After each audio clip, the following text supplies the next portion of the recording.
नमस्कार, morning news India पर आपका स्वागत है। हम हैं विधानसभा चुनाव में, अभी देवली उनियारा सीट से हम लोग दुनी में हैं और यहाँ पर एक अनोखे अंदाज में किसी प्रत्याशी को हमने देखा। हम रुके, यहाँ कुछ जनमानस भी मौजूद है जिसको ये रिझाने का प्रयास कर रहे हैं। दिनेश कुमार प्रजापति इनका नाम है और आगे की बातें इन्हीं से पूछ लेते हैं। सब कुछ मैं बताऊंगा तो इनसे क्या जानेंगे।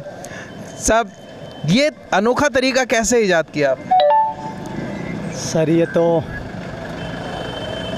तो अब क्या कहूँ आपको कि भगवान की देन मानो या उसी ने कोई रास्ता पकड़ाया है मुझको। मैंने तो केवल राष्ट्र भक्ति की है, आराधना की है। न जाने कहाँ से विचार आते हैं, मुझे कोई पता नहीं कैसे। मैंने तो केवल सत्य को धारण किया, बाकी सब विचारधाराएं अपने आप उत्पन्न होती है। आप कहाँ के रहने वाले हैं? जी मैं प्रॉपर जहाजपुर से रहने वाला हूं और देवली ग्राम में मजदूरी करता हूं साहब। मेरा एक टेम्पो है। देवली ग्राम में रहते हैं, मजदूरी करते हैं और विधानसभा चुनाव लड़ रहे हैं। तो विधानसभा चुनाव लड़ने के पीछे क्या कारण है? विधानसभा चुनाव लड़ने के पीछे कारण है कि जातिवाद का समूल समाप्त होना चाहिए, आरक्षण का समाप्त होना चाहिए, गौ माता को संरक्षण मिलना चाहिए, उस पर नीति बननी चाहिए। नीति जो मैंने सोच रखी थी, जब जल सेवा करता था इस क्षेत्र में, सैकड़ों लाशें देखी तो सब सड़कों के किनारे मिली, खेतों में देखा तो कोई नहीं मिला साहब। जब मैंने अनुमान लगाया कि सारा गौवंश इस तरह समाप्त हो जाएगा तो आप क्या करेंगे, कैसे दो देशी गौवंश का संरक्षण होगा। ये सरकार को संरक्षण नीति पैदा करनी होगी, हमारे देशी अन्न की नीति पैदा करनी होगी। आज हम रासायनिक रूप में जहर खा रहे हैं। आप ये चुनाव प्रचार किस प्रकार से कर रहे हैं? आप अकेले अभी यहाँ पे दिखाई दे रहे थे, गाड़ी क्या आप खुद ही चला रहे हैं? जी गाड़ी के लिए मैंने ड्राइवर रखा है और मैं स्वयं निकला हूँ बस। तो इसी गाड़ी से आप प्रचार कर रहे हैं? आपके सामने बहुत बड़े बड़े दिग्गज हैं, आपको ध्यान हो तो कुछ बड़ी पार्टियां भी हैं जिनमें भाजपा भी एक पार्टी है, कांग्रेस भी एक पार्टी है और निर्दलीय जो नरेश मीणा है उसके साथ भी काफ़ी भीड़ देखी जा रही है। तो ऐसे में आपको नहीं लगता कि ये चुनाव लड़ना कहीं कोई बेवकूफ़ी तो नहीं है? कोई बेवकूफ़ी नहीं है।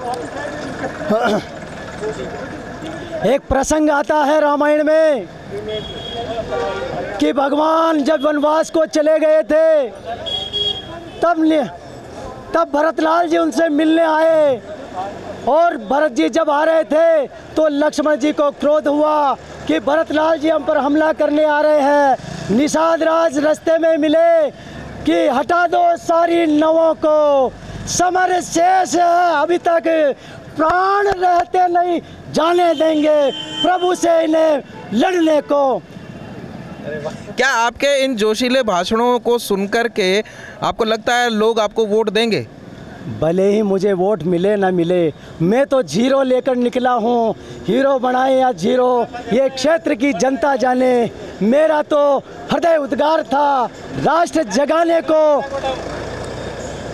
आप जैसे कि आपने बताया कि आप मजदूरी करते हैं, आप मजदूरी करते हैं तो आपके पास सीमित संसाधन होंगे, लेकिन बड़े बड़े जो तुर्रम खां हैं यहाँ पर उनके पास में तो काफ़ी संसाधन है, बड़ी बड़ी गाड़ियाँ हैं, गाड़ियों के काफ़िले निकल रहे हैं।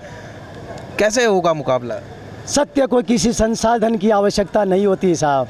सत्य समर में अकेला ही काफ़ी होता है। उनकी तख्तो ताज हिलाने को अब देखेंगे वो मंच, अब कैसे हिलता उनका सिंहासन। अच्छा, अभी आप पूरे देवली उनियारा क्षेत्र का दौरा कर चुके हैं?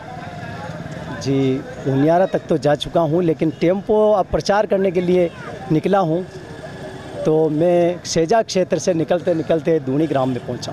कहीं से आपको कोई आर्थिक सहयोग मिला है जिससे कि आप अपना सही तरीके से प्रचार प्रसार कर सकें? जी कहीं से आर्थिक सहयोग नहीं मिला साहब। तो अब आप जैसे कि आमतौर पर अन्य प्रत्याशी भी कह रहे हैं कि मैं जीतूंगा, मैं जीतूंगा, क्या आप भी कह सकते हैं कि मैं जीतूंगा? कहने में तो कहूँगा साहब, क्योंकि जिस तरह जीरो लेके निकला हूँ तो कुछ ना कुछ तो मेरे भाग्य में मिलेगा साहब। जितना अकेला हूँ उतना सामर्थ्य के अनुसार मुझे भी मिलेगा, ऐसा तो मैं भी लेकर नहीं निकला हूँ। क्योंकि जनता जनार्दन में कुम्हार तन तन में बसा है, कहीं तो राम होगा मेरे लिए जो मुझ पर बरसेगा। अगर मान लीजिए आप जीत जाते हैं तो जीतते ही आपका सबसे पहला काम क्या होगा? जीतते ही मेरा पहला काम गो संरक्षण नीति होगा। उसके बाद आरक्षण नीति, जातिवाद नीति जो राजनीतिक पार्टियों ने चला रखी है कि यहाँ 2 के अलावा तीसरा नहीं आ सकता। अरे कब तक पीसते रहेंगे इन चक्की के पाटों में? हम आटा नहीं बनेंगे, अब तुमको आटा बनना है। अब जैसे निर्दलीय नरेश मीणा खड़े हुए तो उनके साथ हनुमान बेनीवाल भी आ गए, राजकुमार रोत भी आ गए, रविंद्र सिंह भाटी भी आ गए, मतलब बड़े बड़े दिग्गज उनके साथ जुड़ गए। आपके साथ क्या कोई ऐसा बड़ा नेता जुड़ा है जो आपको समर्थन दे रहा हो? सर ऐसा तो कोई नहीं है, मैं तो प्रभु राम का सेवक हूँ और उनके नाम से निकला हूँ बस। प्रभु राम का सेवक हूँ और उनके नाम से निकला हूँ, इसी बात के साथ ये चुनाव लड़ रहे हैं और जीत की उम्मीद भी कर रहे हैं। ये कहते हैं कि जनता इनको ज़ीरो से हीरो बनाएगी। ज़ीरो ये लेकर निकले हैं और हीरो जनता देगी इनको। कैमरामैन महबूब के साथ मैं प्रशांत, देखते रहिए मॉर्निंग न्यूज़ इंडिया। ऐसे ही और वीडियोस देखने के लिए सब्सक्राइब करें मॉर्निंग न्यूज़ इंडिया को और जुड़े रहिए हमारे साथ।